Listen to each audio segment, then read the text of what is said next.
I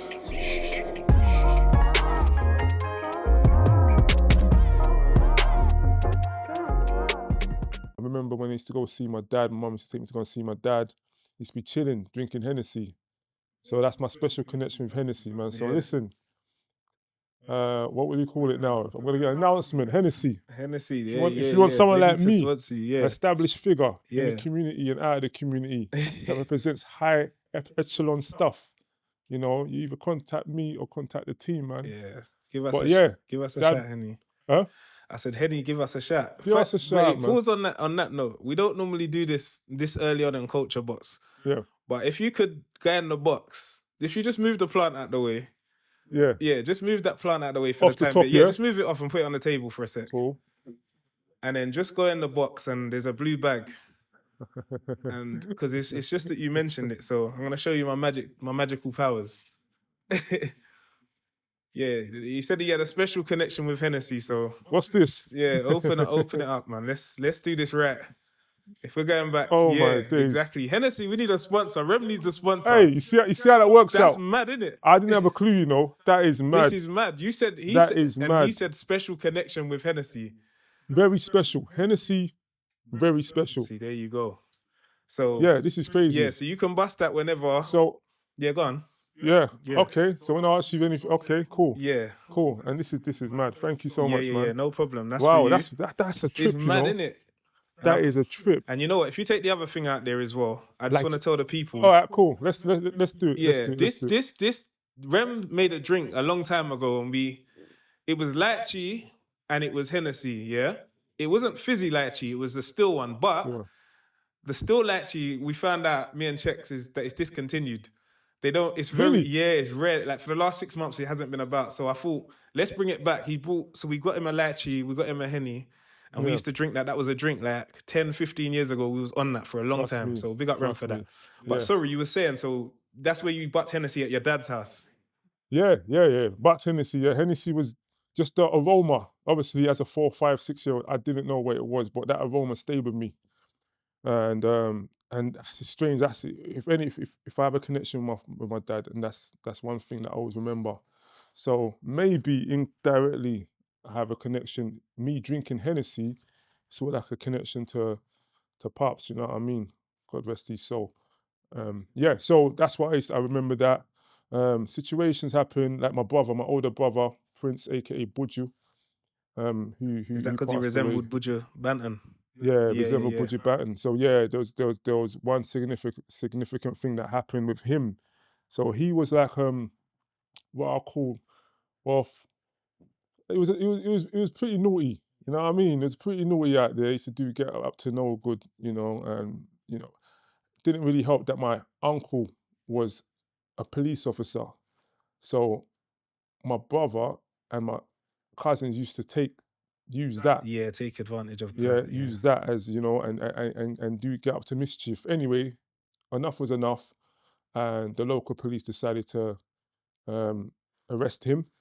And they set out to execute him, which the main way they used to execute people, especially prolific thieves, was to bound them with tires. So put tires over them, walk them into the square, town centre or whatever, douse them in petrol, and set them alight. Wow. So I remember that we were following them. My brother was crying, so we followed into the town centre. And as there was about to start the fire, my uncle got word or whatever, and they stopped it there. You know, so I remember that. Wow, that stays with me. Stuck with you. You know, other things, but they come and go. You know, like I have some memories come, some memories go. But in terms of those things, that's what I remember from Nigeria. The journey coming here, and we had to walk far. Then we got on a. Remember getting on the car, then we got on the plane, and yeah, we're here. Okay, so when that happened, like, how old was your brother roughly when that was happening? Like, he was about 14, 15. So he was a 14, 15-year-old kid. Yeah, 10. And that's what they was planning to do. Yeah. And bearing in mind, he got off. So I mean, how many youths been boasted? Yeah, boasted. true. Yeah. You know, I feel like the the gruesome, lack of a better, gruesome level is very desensitized to certain things. You know, you see someone flogged to death in Nigeria, or they'll tie them to a car and drive down the road, and you see them turn into nothing. You know what I mean? So we became sort of like immune to those sort of things, but still, as a effectively like a infant, to see that was a lot still. But he was 14. Yeah. Okay. So before that, they probably flogged him Yeah. Yeah. just to teach him a lesson. Before that, they done other things, locked him up, let him go, didn't feed him. But you become like a tyrant to the community. You know what I mean? So yeah, that was sort of like you're taking a piss now. Right. Mm. So then you come to the UK. Was there talk about that from before? Like, I mean, you might not know. You might have spoke to your mum or whoever about it after the fact. Yeah. But was there talk about, oh, we're gonna move to England, like, or was that a thing that other family members had done prior to your mum? Or Well, yeah, my mum's been she came to England a few times prior. You know, um, she had children like before, prior to having me and my sister that passed away. So sorry she's to been to hear. England a few times. So she came back to Nigeria and had us, you know. Then she went. We was actually sent for. You know, she came ahead of us, and our aunties brought me and my sister to England because she feared that we won't survive in Nigeria. Mm, You know what I mean? So yeah. So my mum's had experience. She's been there in the 70s. She came in the okay. 80s and whatnot, Okay. and finally decided to settle when the last time she came. Okay. So what was that like? Was that your first time? I'm guessing on a plane. Yeah, And yeah. when you reached, do you remember what it felt like? Do you remember looking around, or? And I'm not specifically meaning like when you just got off the plane. I mean when you Just settled just into. just settled in. Yeah, Yeah. it was all 80s music, boss. Yeah. All that's never gonna let you up, never gonna let Yeah. you down, Yeah. never gonna turn, all that stuff. Um, First time I had a donut, yeah, the amount never, it's just I don't know, come like crack in it. So, because we're not used to that. In at the 80s anyway, it was all oranges, fruits that what you consider as something sweet, and then yeah, it would just come over with donuts, apple turnover. I remember when I ate apple turnover, I didn't like it first of all, you know. Just the smell, how clean the roads were, and how just everything was, just different. Obviously, the cold was a factor, and then just seeing like, oh, you both people in it, seeing white people, Yeah. yeah, seeing white people, seeing different people.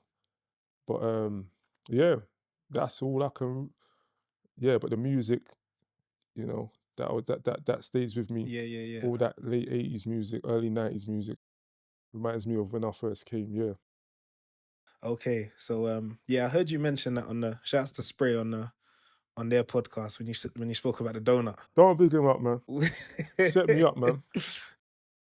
I went for flowers, and I just, I got insults and I'm joking, man. No, I hear you. I hear you. Um, so yeah, so you're in the UK now. What part you come to New Cross? Yeah. We moved in with my uncle in New Cross. Well, we're Nigerian. Everyone's our uncle. Everyone's Everyone's your uncle. auntie. Yeah. Everyone's your cousin. So we moved in with our uncle in New Cross. Was there just as somewhere for us to just, temporary, very temporary. From there, we moved to Gravesend. In Kent. But we was living with our nan, which was like a white woman, but that was our nan that used to look after us, make all pie and mash and things. But I remember I used to eat and throw it under the table and just throw it in the bin or give it to the dog. Because you. Well, innit? Even baths in the tub baths, bathing in the tub. That was new, innit? Because we would just bath either in the water or under in the shower. So we moved to there was with her for a bit while my mum was trying to get herself on her feet and that. From there we moved to Camberwell. Like I missed that bit at some time, but we moved to Camberwell. So I Right. stayed in Camberwell with another one of our aunties. That was an experience still. Um, we were, I would say we weren't treated, was sort of mistreated, you know. There's a situation with my sister ended up getting her hands burnt because she tried to take food. So we was in Camberwell. Then from Camberwell we moved back to New Cross, and then New Cross we finally settled in Deptford. You Right. know, so went to Monson Primary School when we was in New Cross, and then we finally got a position in St Joseph Primary School in Deptford. So we moved to Deptford, and went to St Joseph Primary School.